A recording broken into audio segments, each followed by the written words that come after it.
Friends, कैसे हैं आप? बढ़िया मस्त रहिए और एंटरटेनमेंट का मज़ा लेते रहिए।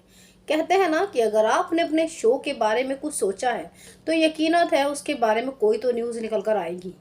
यानी कि आपको सोचने के लिए मजबूर कर देते हैं वो शो जहाँ पे कोई ट्विस्ट दिया जाता है।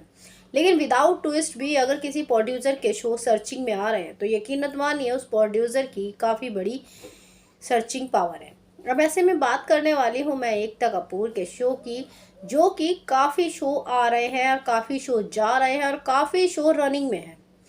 ऐसे में मैम ने जो है बॉलीवुड की तरफ भी कदम रख लिया है और वहाँ पे भी काफ़ी सक्सेस ले रही है। बड़ी बड़ी हसीनाओं को या बड़े बड़े एक्टर्स को अपनी मूवी में लॉन्च कर रही है। ऐसे में अगर बात करें एकता का, नागिन की चर्चाएं हमेशा चलती रहती हैं कि वो जल्दी ही दस्तक देगा। लेकिन उसी के बीच में अब न्यूज़ आई है कि एकता के 2 शो से कर दी है डिमांड।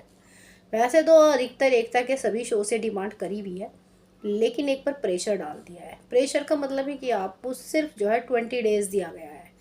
20 डेज़ में अगर आपके शो में इम्प्रूवमेंट नज़र आया, आपकी शो की टीआरपी इंक्रीज़ हुई तो बेस्ट है, नहीं तो आपके शो को बीच में ही कुछ भी किया जा सकता है। जब आप पे प्रेशर पड़ता है तो आप अपनी कहानी को कैसे घुमाते हैं पता नहीं, लेकिन इतना पता है फैंस पैनिक हो जाते हैं। ऐसे ही मैं बात करने वाली हूँ एकता कपूर के 2 शो की। सबसे पहले मैं बात करूँगी प्रचंड अशोक की, जहाँ पे शुरुआती दिनों से वो टीआरपी अच्छी नहीं दे रहा है। हाई बजट पैसा लगने के बाद एक हिस्टोरिकल शो से टीआरपी की उम्मीद नहीं थी। ऐसे में शुरुआती दिनों में ही ना तो इसके प्रोमो पसंद आए और ना ही जो है एक्टिंग पसंद आई और ना ही कोई स्टोरी में दम नजर आया। और दूसरा ये अनुपमा के मुकाबले पर खड़ा है। ऐसे में जो है कलर्स की एक पॉलिसी है कि मेरी जो भी शो की टीआरपी होगी वो 1+ में होगी। 1+ से नीचे जाएगा तो मोस्टली जो है टाटा बाय करेगा, स्लॉट चेंज करेगा या फिर टाटा बाय की नौबत पे हम लाकर खड़ा कर देंगे। ऐसे में प्रचंड अशोक 0.9 टीआरपी दे रहा है। 1.3 टीआरपी उससे मांगा गया है।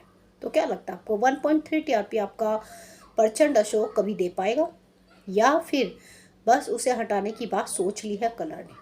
अब 20 दिन के अंदर 1.3 टीआरपी के लिए एकता कपूर अपने साम दान दंड भेद अगर लगा देंगी तो यकीन मानिए टीआरपी इससे भी ऊपर जा सकती है। लेकिन अगर वो ध्यान दे तब, अगर वो भी सोचे चलो बंद हो जाएगा कोई फ़र्क नहीं पड़ेगा, तो फिर तो मैटर ही नहीं बनता। फिर आता है आपका दूसरा एकता कपूर का मोस्ट पॉपुलर शो। वो कोई और नहीं है, वो है Parineeti. Parineeti at this time 1.6 TRP दे रहा है और उससे 2.1 टीआरपी मांगा है।